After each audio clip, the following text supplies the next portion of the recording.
پیغمبر علیه الصلاة والسلام دی حرام او دی قباحت بیانولو بارکی دی یو شخص دی یو سړی ذکر کوي د قباح دی حرام او قباحت کې دی یو شخص ذکر کوي نبی کریم صلی الله علیه وسلم فرمای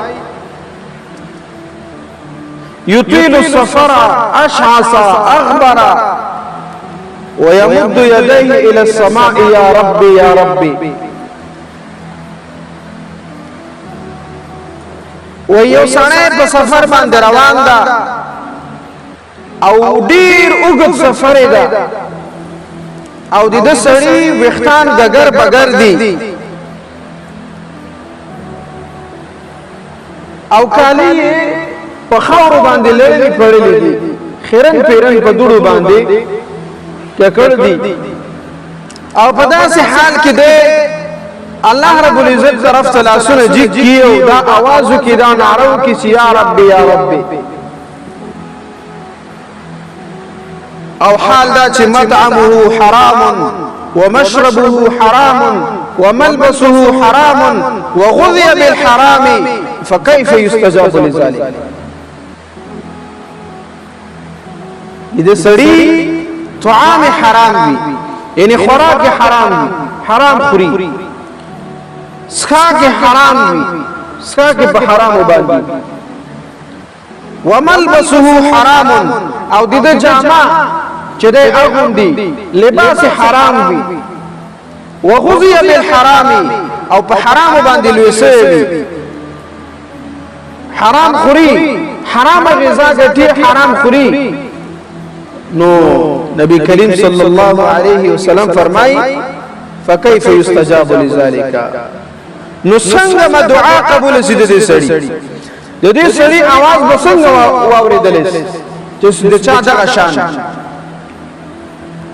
د دې سړي بسنګ आवाज واوریدل نو هیڅ کله هم د دې سړي आवाज وانه اوریدل سي چې د چا دغه حالت وي چې مطعمه حرام مشربه حرام ملبسه حرام وغذي بالحرام نو داسې سړي په دعا الله رب العزت نه قبلوي اگر کده په ډیر وخت سفر باندې وي ځکه